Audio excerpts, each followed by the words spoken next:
Capítulo 4. El juicio del pueblo. Los días que siguieron a la confrontación entre Tomás y Arturo estuvieron marcados por un aumento de rumores en la pequeña ciudad. Lo que había empezado como una simple disputa entre dos hombres se había convertido en el tema de conversación de cada rincón del pueblo. Las calles, las tiendas y hasta las casas se llenaban de susurros y opiniones. Los habitantes estaban divididos, cada uno compartiendo su punto de vista sobre la famosa inscripción en el parachoques y sobre el triángulo amoroso que la alimentaba. Arturo, dolido por la negativa de Tomás a retirar la frase del parachoques, tomó una decisión drástica: llevaría el asunto a los tribunales. Tras sopesar la situación, decidió que la única forma de librarse de esa humillación pública era resolver el problema legalmente. Con frialdad y determinación, Arturo se dirigió al pequeño juzgado de la ciudad, un edificio de ladrillo rojo situado en la plaza principal, y presentó una denuncia formal. Alegó que la inscripción no solo era una ofensa personal para Marina y para él, sino también un ultraje público. La noticia del juicio se esparció por el pueblo como el viento en una tormenta, avivando aún más las habladurías. La gente esperaba con ansias la fecha del juicio, anticipando que sería el evento más emocionante que el pueblo hubiera visto en mucho tiempo. No solo se trataba de un conflicto entre dos hombres, muchos habitantes lo percibían como un duelo simbólico entre el poder y la sencillez, entre Arturo, el ambicioso político, y Tomás, el camionero enamorado que expresaba su amor de manera sencilla y directa. Los bandos estaban divididos, algunos apoyaban a Arturo, argumentando que la frase era vulgar y ofensiva, otros se ponían del lado de Tomás, viendo en él a un hombre honesto y sincero, atrapado en una situación injusta. Finalmente, llegó el día del juicio. La pequeña sala del tribunal estaba abarrotada. Cada asiento estaba ocupado y, al fondo, decenas de personas se amontonaban para tener al menos una vista del juez y los implicados. Había una mezcla de emoción y tensión en el aire, y todos susurraban con anticipación sobre lo que estaba por suceder.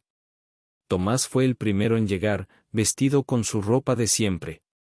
Aunque su postura era tranquila, había una ligera tensión en sus manos, pero sus ojos reflejaban su determinación. Nunca había imaginado que tendría que defender una simple frase en un tribunal, pero para él, esas palabras eran mucho más que una broma o una provocación. Era un símbolo del amor que había compartido con Marina, y no estaba dispuesto a dejar que lo borraran tan fácilmente.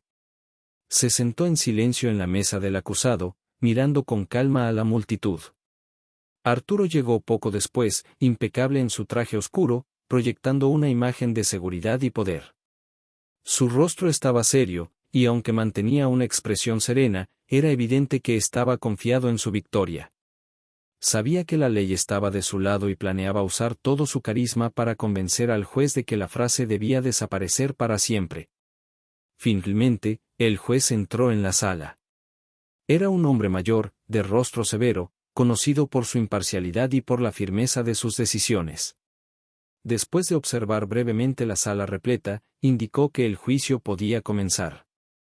El abogado de Arturo fue el primero en hablar. Con una oratoria refinada, expuso los argumentos de la denuncia. Habló del impacto negativo que la inscripción tenía sobre la reputación de Marina y cómo esa frase se había convertido en motivo de burla en el pueblo. Su señoría, dijo el abogado, esta frase no es solo una ofensa personal, es un insulto público que afecta la dignidad de una mujer inocente. El abogado también mencionó la posición de Arturo como figura pública, argumentando que él no podía permitir que esa humillación continuara si deseaba formalizar su relación con Marina. En la sala, todos escuchaban en silencio, cautivados por la pasión con la que exponía su caso.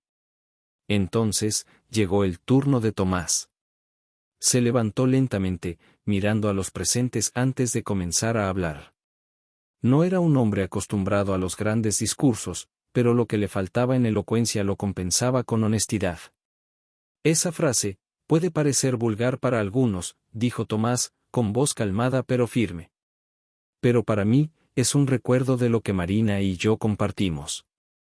No es un insulto, es una parte de nuestra historia. Explicó cómo, Para él, la inscripción era una promesa silenciosa, una manera de recordar los buenos momentos que habían vivido juntos, los días que ella corría a la carretera para saludarlo, los sueños que habían compartido en esos encuentros breves pero intensos. Para Tomás, borrar esa frase sería como borrar una parte importante de su vida. No quiero eliminar algo que representa lo que vivimos, solo porque molesta a algunos, concluyó. El juez, con su rostro impasible, escuchó atentamente a ambos lados. Después de una breve deliberación, regresó a la sala para dar su veredicto. Con voz firme, declaró que, aunque Tomás no había tenido malas intenciones, la frase había adquirido un carácter público que ya no podía ser ignorado. El juez falló a favor de Arturo, ordenando que Tomás retirara la inscripción de su camión, alegando que era ofensiva y perturbaba la paz del pueblo. Un silencio pesado cayó sobre la sala después de que el juez pronunciara su decisión. Arturo sonrió con satisfacción, mientras Tomás inclinaba la cabeza ligeramente. Había perdido el caso, pero en su mente, la derrota no significaba el final. Aún no estaba dispuesto a rendirse sin luchar. Gancho, Tomás ha perdido el juicio, pero en su mente empieza a gestarse una idea. La derrota no es el final de su historia, y pronto el pueblo lo descubrirá.